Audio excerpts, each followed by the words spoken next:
Law of mass action, इसको हिंदी में कहते हैं बच्चों द्रव्यमान कार्य का नियम। इस नियम का प्रतिपादन जो है गुलबर्ग एंड बागे साहब किए थे। बागे। अब इसको समझने के लिए बच्चों एक रिवर्सिबल रिएक्शन को लेते हैं, ए प्लस बी, रिवर्सिबल डैश देंगे, सी प्लस डी। ए रहा बच्चों आपका फॉरवर्ड और ए रहा आपका बैकवर्ड। यानी रिएक्टेंट हो गया और ये आपका प्रोडक्ट। अब बच्चों हम लोग समझते हैं, है ना, लॉ ऑफ मास एक्शन में क्या चिड़िया के बारे में बताए थे।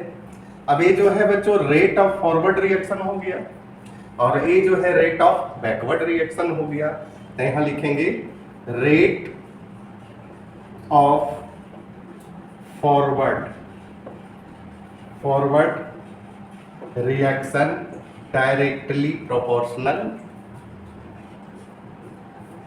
Active mass. किसका रिएक्टेंट का। रिएक्टेंट में दो पार्ट है, ए बी।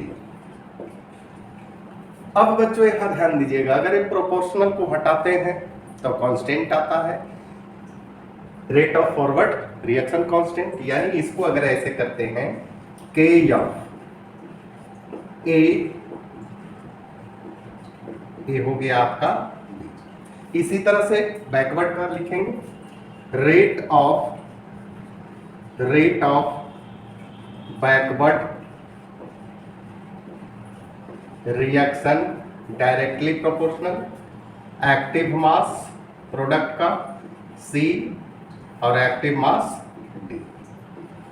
फिर यहां प्रोपोर्शनल हटाएंगे तो ये आ जाएगा बैकवर्ड रिएक्शन के लिए के बी सी डी। अब कहता है एट इक्विलिब्रियम, अगर इक्विलिब्रियम में है ना, तो K F A active mass B बराबर हो जाएगा के बी एक्टिव मास सी और एक्टिव मास डी, है ना। अब के बी बच्चों इधर ले आइए, तो के एफ बटे के बी बराबर C active mass D divided by active mass A active mass B. अब ए जो है बच्चों इक्विलिब्रियम कांस्टेंट आ गया, के क्या हो गया इक्विलिब्रियम कांस्टेंट, के ई भी दे सकते हैं, है ना। अब बच्चों थोड़ा सा समझिएगा, ये जो है बच्चों क्या है एक्टिव मास, और एक्टिव मास कहते हैं मोलर कंसेंट्रेशन, मोलर सांद्रता,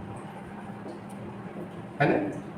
यानी फिर यहां कर दीजिए यूनिट हो जाएगा मोल पर लीटर, फिर हो जाएगा number of mole divided by volume, और एन होता है बच्चों W by M, weight in gram into molecular weight into. यानी आपका मोलर कंसेंट्रेशन का फॉर्मूला हो गया एम इंटू, यही है बच्चों। अब बच्चों यहां ध्यान दीजिएगा, के जो है आपका इक्विलिब्रियम कांस्टेंट है, इसको जो है बच्चों दो टर्म में पढ़े समझेंगे, in term of molar concentration, यानी यहां हो जाएगा केसी, और दूसरा जो है बच्चों in term of partial pressure, pressure, यहाँ हो जाएगा बच्चों के पी। यहाँ तक छाप लीजिए।